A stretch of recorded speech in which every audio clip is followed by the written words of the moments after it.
और इसी बीच सीधा रुख करते इस वक्त छत्तीसगढ़ का, जहां नक्सल विरोधी अभियान लगातार जोर पकड़ रहा है और जो माओवादी हैं वो इस समय आत्मसमर्पण करते हुए नजर आ रहे हैं। ये तस्वीरें आपको दिखा रहे हैं छत्तीसगढ़ से। दरअसल आपको बता दें कि केंद्र सरकार की तरफ से सीधे तौर पर ये लक्ष्य रखा गया। घर वापसी। केंद्र और राज्य सरकार के मार्गदर्शन में पुलिस, सुरक्षा बलों, स्थानीय प्रशासन, सजग और जागरूक समाज के समन्वित और सतत प्रयासों का परिणाम है। इनके हाथों में हथियारों की जगह आप भारत का संविधान देख रहे हैं, हिंदुस्तान का संविधान देख रहे हैं। इन्हें इसकी प्रति सौंपी जा रही है और ये हथियार सौंप रहे हैं। शांति, संवाद और विकास पर केंद्रित निरंतर प्रयासों ने अनेक कैडरों को हिंसा त्याग कर कानून और समाज की मर्यादा में सम्मानजनक, शांतिपूर्ण और सौहार्दपूर्ण जीवन अपनाने के लिए प्रेरित किया है। अभूतपूर्व घर वापसी, हथियारबंद संघर्ष का अंत होने जा रहा है। माओवादी कैडरों ने बड़ी संख्या में आज हथियारों को समर्पित किया है और भारत का संविधान स्वीकार कर भारत के संविधान पर अपनी आस्था जताई है। हिंसा और हथियारबंद संघर्ष से अपने जुड़ाव का आज ये अंत करने जा रहे हैं। यह शांति की मुख्य धारा की ओर उनके नए सफर की ऐतिहासिक शुरुआत है। नक्सल विरोधी अभियानों के इतिहास में पहली बार इतनी बड़ी संख्या में माओवादी कैडरों ने सामूहिक रूप से अपने हथियार समर्पित किए हैं। AK-47 rifles, SLR rifles, INSAS rifles, LMG gun हथियार माओवादी कैडर के द्वारा आज समर्पित किए जा रहे हैं, जबकि उन्हें संविधान की प्रति प्रदान की। और इसी बीच चलिए सीधा रुख करते हैं इस वक्त नासिक का, जहां पर तेजस का अपग्रेडेड वर्जन इस वक्त वायुसेना को सौंपा जा रहा है। वहां की ये बेहद ही खास तस्वीरें इस समय आपको दिखा रहे हैं।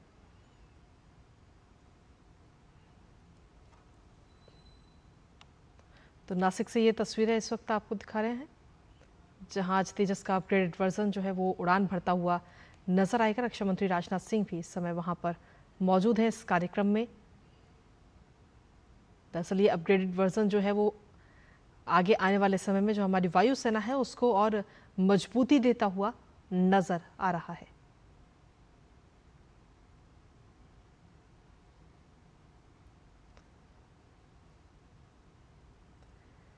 तो ये तस्वीरें इस समय आपको दिखा रहे हैं तेजस MK-1A लड़ाकू विमान, जिसका आज अनावरण होना है और इसके साथ ही नासिक में इसका निर्माण हुआ है। नासिक में हिंदुस्तान एरोनॉटिक्स के निर्माण केंद्र पर इसका निर्माण किया गया, जो कि 64% से ज़्यादा स्वदेशी है। और आज इन लड़ाकू विमानों की पहली उड़ान है, जिसके साक्षी खुद रक्षा मंत्री राजनाथ सिंह बनते हुए नजर आएंगे। और वहाँ से ये सीधी तस्वीरें इस वक्त आपको दिखा रहे हैं। रक्षा आत्मनिर्भरता की दिशा में एक ऐतिहासिक कदम के तौर पर भी इसे देखा जा रहा है, क्योंकि इस इकाई से भारतीय वायुसेना की जो पूरी शक्ति है, समग्र शक्ति और क्षमता में इसके जरिए वृद्धि होगी। क्योंकि तेजस लड़ाकू विमानों का निर्माण बेंगलुरु में पहले से मौजूद 2 नई इकाइयों में हो रहा है, जहां सालाना 16 जेट विमान तैयार किए जाते हैं। और नासिक केंद्र जो है वो तीसरी निर्माण इकाई है। साथ ही आपको बता दें कि इसकी स्थापना की अगर हम बात करें तो 150 करोड़ रुपए से ज्यादा के निवेश से इसकी स्थापना की गई थी, जिससे अब आगे आने वाले समय में हर साल 8 और उससे ज्यादा जेट विमानों का निर्माण किया जाएगा। और इसी के साथ चलिए वापस रुक करते इस वक्त छत्तीसगढ़ का, जहां पर माओवादी इस वक्त सरेंडर करते हुए नजर आ रहे हैं। सरकार की व्यापक नक्सल उन्मूलन नीति के उल्लेखनीय परिणाम के चलते दंडकारण्य क्षेत्र के बड़ी संख्या के माओवादी कैडर, जिनमें सेंट्रल कमेटी के सदस्य, DKSZC के सदस्य, डिविजनल कमेटी के सदस्य और अन्य वरिष्ठ माओवादी नेता शामिल हैं, इन्होंने हिंसा का मार्ग छोड़कर सामाजिक मुख्यधारा में वापसी की है।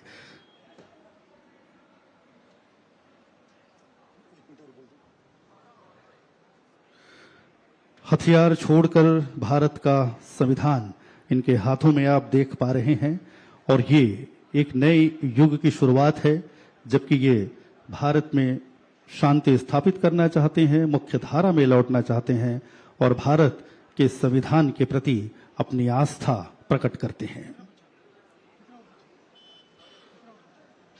आज के इस ऐतिहासिक क्षण के आप सभी साक्षी हैं। आप सभी का हम अभिनंदन करते हैं। समाज के प्रमुख जिनका समन्वित प्रयास, पुलिस बल के साथ उनका सहयोग, उनका सामंजस्य, जबकि इतनी बड़ी तादाद में हम इन्हें इनके घर वापसी का रास्ता दिखा पाए हैं, पुनर्वास से पुनर्जीवन की ओर इनके कदमों को बढ़ा पाए हैं। बदलाव की एक सशक्त पहल आज होने जा रही है और बस्तर एक नया इतिहास आज गढ़ने जा रहा है।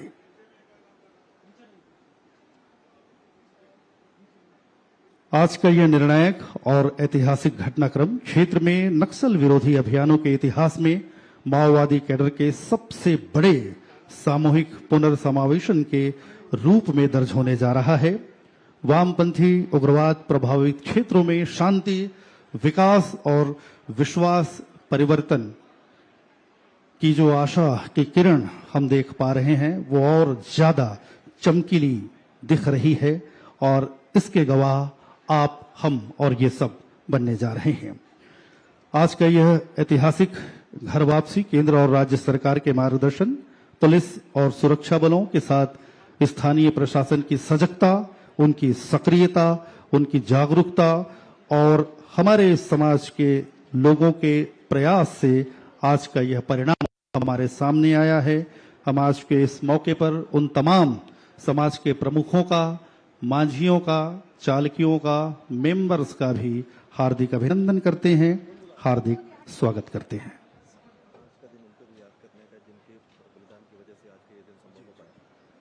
और आज के इस महत्वपूर्ण अवसर पर हम उन्हें भी याद करते हैं जिनका बलिदान व्यर्थ नहीं जाएगा और आज ये बात साबित होने भी जा रही है।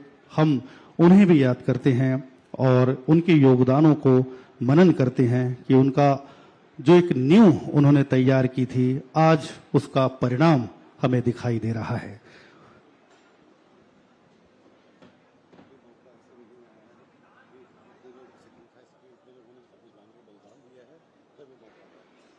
और इस मौके में हम, इस अवसर पर हम उन्हें भी याद करते हैं जिनका त्याग, जिनका बलिदान और जिन्होंने अपना जीवन भी न्यौछावर किया अपने देश के नाम पर, हिंदुस्तान के नाम पर, बस्तर की इस पावन धरा के नाम पर।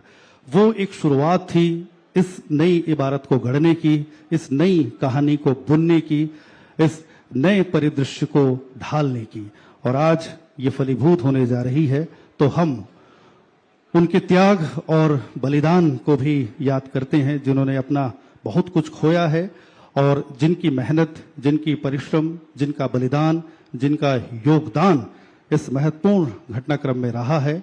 तो आज उन्हें भी हम याद करते हैं, अपनी ओर से उन्हें धन्यवाद देते हैं, उन्हें भी अपना आभार व्यक्त करते हैं। ये मौका है उन सभी के पुण्य स्मरण का जिनके त्याग और बलिदान से जो आज की इबारत गढ़ी जा रही है वो फलीभूत हुई है और इसका परिणाम आपकी आंखों के सामने है। मैं मीडिया से पधारे तमाम लोगों का इस मंच से एक बार फिर अभिनंदन करता हूं, स्वागत करता हूं। मैं अपना मीडिया के साथियों से अनुरोध करना चाहूंगा, मंच की बाएं ओर आप लोग देख रहे होगा हमारा बस्तर क्षेत्र की समाज की प्रमुखगण, आदिवासी वनांचल क्षेत्र के प्रमुखगण, इन्हें जो आज हिंसा त्याग कर समाज के मुख्यधारा में शामिल होने के लिए, राष्ट्रीय मुख्यधारा में शामिल होने के लिए जो आए हुआ, उनका स्वीकार करने के लिए, उन्हें स्वागत करने के लिए और पुनः समाज में उन्हें री इंटीग्रेट करने के लिए वो लोग पधारे हुए। और मैं उनसे अनुरोध करूंगा तब जो आज हिंसा त्याग करके मुख्यधारा में शामिल होने के लिए हमारा बीच उपस्थित जो माओवादी कैडर्स का, उन्होंने समाज में स्वीकार करने के लिए उन्हें स्वागत करें। मीडिया के साथियों को मैं मंच के बाएं ओर ध्यान आकर्षित करना चाहूंगा। धन्यवाद। जैसा कि महोदय ने बताया, ये बहुत ही महत्वपूर्ण अवसर है।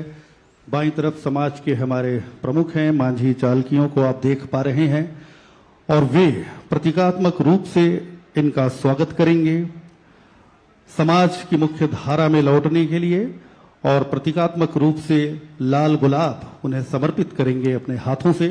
ये इस बात का संकेत होगा कि वो अपने समाज में इनका स्वागत करना चाहते हैं, अपने समाज में इनका अभिनंदन करना चाहते हैं, अपने समाज में दिल से उनका अभिनंदन, दिल से उनका स्वागत और प्रतीकात्मक रूप से गुलाब भेंट कर ये इस बात का न्योता दे रहे हैं कि आइए, नई सुबह तुम्हें पुकार रही है, ये समाज तुम्हें मुक्त हस्त से तुम्हारा स्वागत कर रहा है, तुम्हें स्वीकार कर रहा है। और पुनर्वास की इस नीति के चलते जो घर वापसी हो रही है, इसमें दिल से स्वागत, दिल से अभिनंदन, हृदय से स्वागत, हृदय से वंदन। आप देख पा रहे हैं बस्तर के विभिन्न समाजों से संबद्ध समाज के प्रमुख, हमारे मांझी, हमारे चालकी, हमारे मेंबर जो विभिन्न परगनाओं से यहाँ पर आए हैं और हमारे इन लोगों को अपने समाज में स्वीकार कर रहे हैं, घर वापसी का एक रास्ता उन्हें दिखा रहे हैं। ये बहुत ही महत्वपूर्ण अवसर है बस्तर के लिए, बस्तर की इस भूमि के लिए।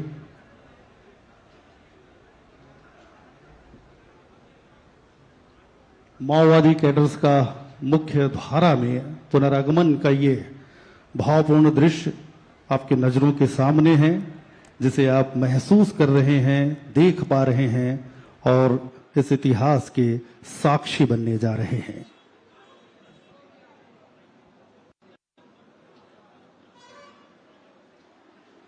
गुलाब फूल से इनका स्वागत यहां पर किया जा रहा है समाज के प्रमुखों के द्वारा। मांझी, चालकी, मेंबर, इनके द्वारा इनका अभिनंदन, इनके द्वारा इनका स्वागत।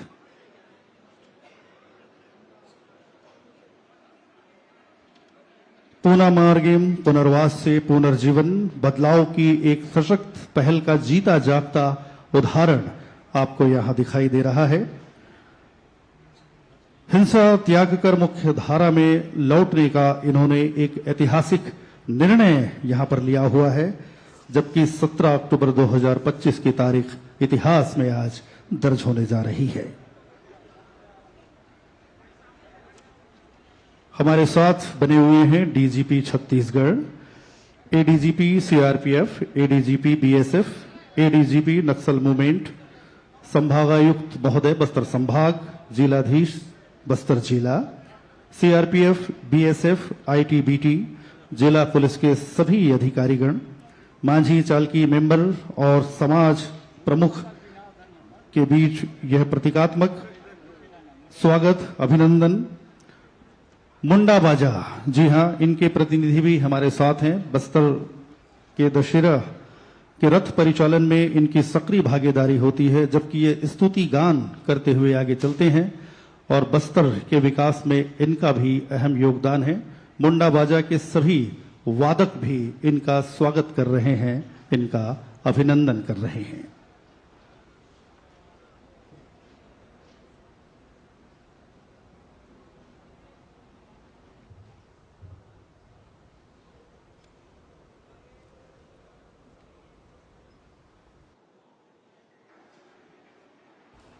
जिन हथियारों को इनके द्वारा सौंपा गया है और हाथों में भारत के संविधान की प्रति है, AK-47 rifles, SLR rifles, INSAS rifles, LMG gun, बड़ी संख्या में हथियार इन्होंने समर्पित किया है और भारत के संविधान में आस्था जताई है। शीर्ष माओवादी cadre CCM Rupesh, Satish, DKSZC Bhaskar, Rajman Mandavi, DKSZC Ranita, DKSZC Raju Salam, DKSZC Dhannu वेत्ती संतु, RCM रतन एलम सहित बड़ी संख्या में माओवादी कैडर मुख्य धारा में लौट आए हैं और यह निर्णायक घटनाक्रम क्षेत्र में स्थायी शांति। तो छत्तीसगढ़ से ये सीधी तस्वीरें हम आपको दिखाते हैं जहां पर 200 से ज्यादा नक्सलियों ने आत्मसमर्पण किया है और नक्सल उन्मूलन की दिशा में इसे महत्वपूर्ण कदम के तौर पर भी देखा जा रहा है। 153 हथियारों के साथ ये आत्मसमर्पण की तस्वीरें हमने आपको दिखाई और इसी के साथ फिलहाल इस बुलेटिन में इतना ही।